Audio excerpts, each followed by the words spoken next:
Yo, what's up, blessed ones? Quick fact. Back in Montgomery, Alabama, 1955, there was a young woman by the name of Claudette Colvin that refused to give up her seat to a white man. And this was only 9 months before Rosa Parks did that. And a lot of people don't know about this. I didn't even know about this until really recently. But being that this is like 60, 70 years later, I think, I wanted to share. I believe she's still living, but I just wanted to share that with you all. Because you got to remember back in those times, these are the times that, at least for me, my parents, they came up in that civil rights era, maybe even a little bit after. The 50s, 60s, even the 70s. And I was reading something on Claudette, and I think it's a lot to have with why this wasn't well known. Because according to Wherever magazine, it was talking about how Claudette feared her to get in trouble for resisting racism. Because, again, back then, women didn't have a lot of rights or even respect. And another reason why it didn't get a lot of attention was because she was not fair skinned. She was a teenager. She was a pregnant teenager, and back then those civil rights leaders tried to get the most appealing, the most press, I guess you could say. And the crazy thing about it is we kind of still deal with that today. But in a different way. With social media and the internet and everything being out, everybody can, be seen. But it's not always about the first person that did it, the most intelligent person. It's all about, who's more appealing. What kind of leads me to this topic of discussion on today's episode. So I do want to, again, thank you all for listening. Thank you all for coming and joining me on this, different vibe today.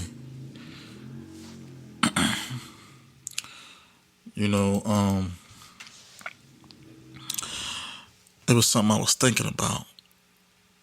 Like, I'll be quick to tell you, look, I'm not broke. I'll be quick to tell you, I'm not cheap, I'm just broke. So, once again, going back to what's appealing, I think we have there's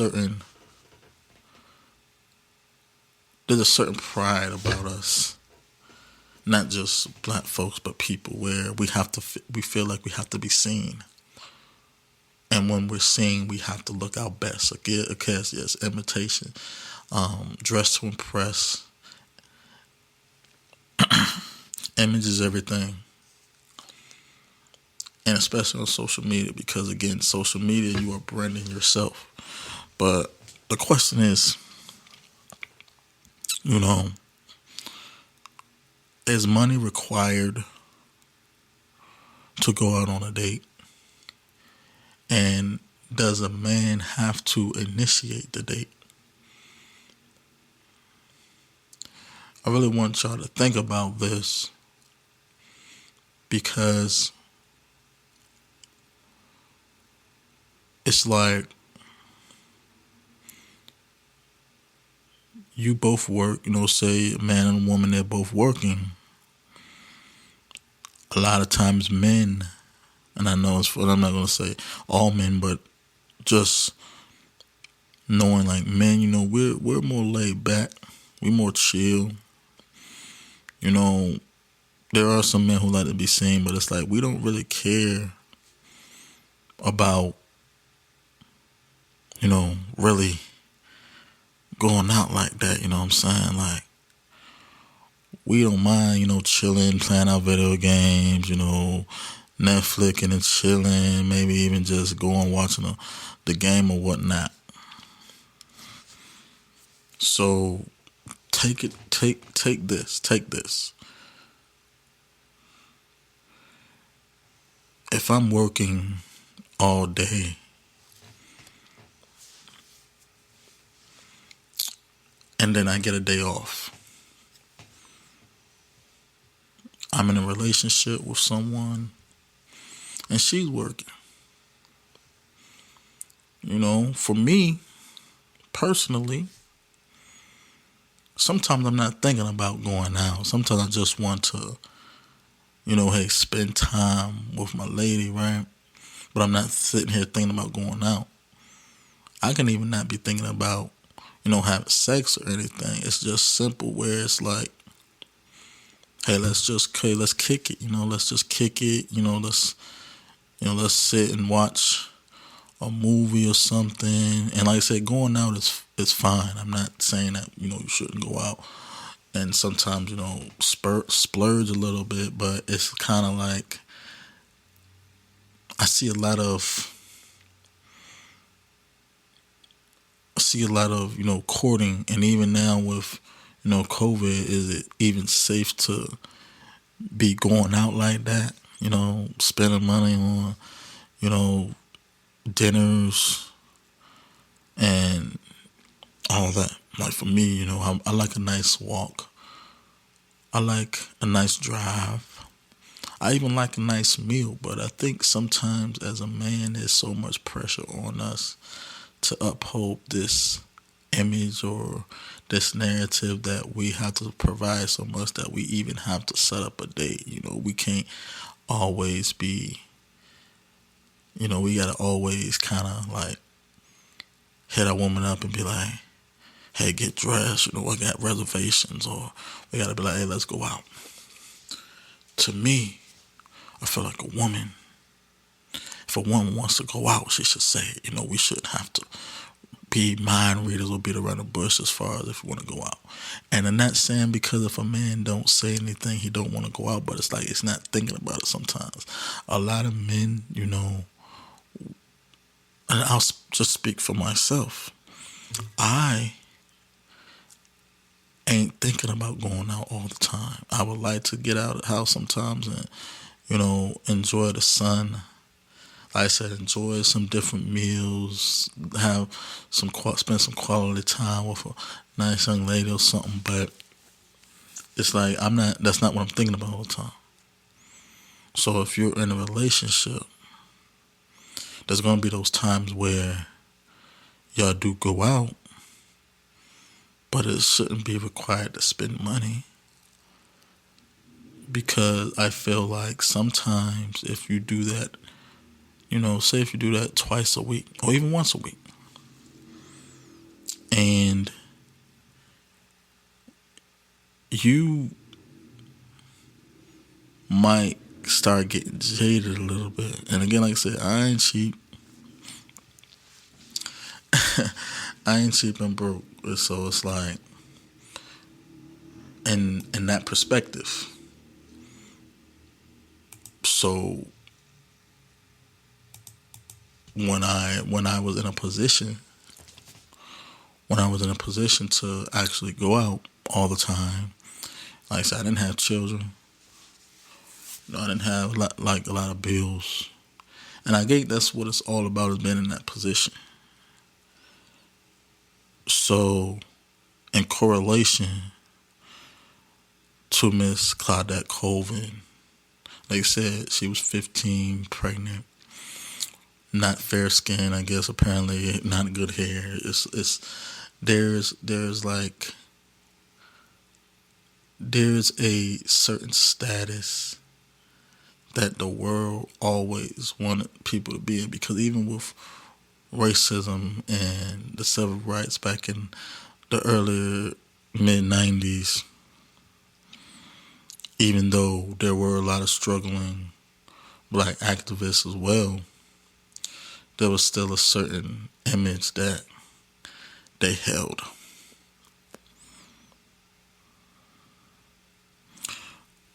But I said that to say this.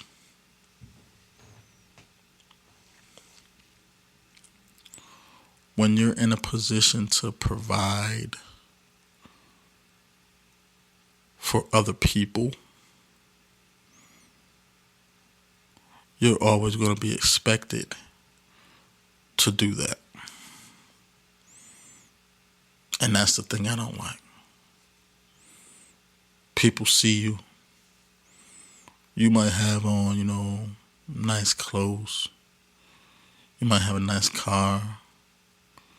You might even you might even have a nice paying job. But people just assume that you don't have anything else that you got to do.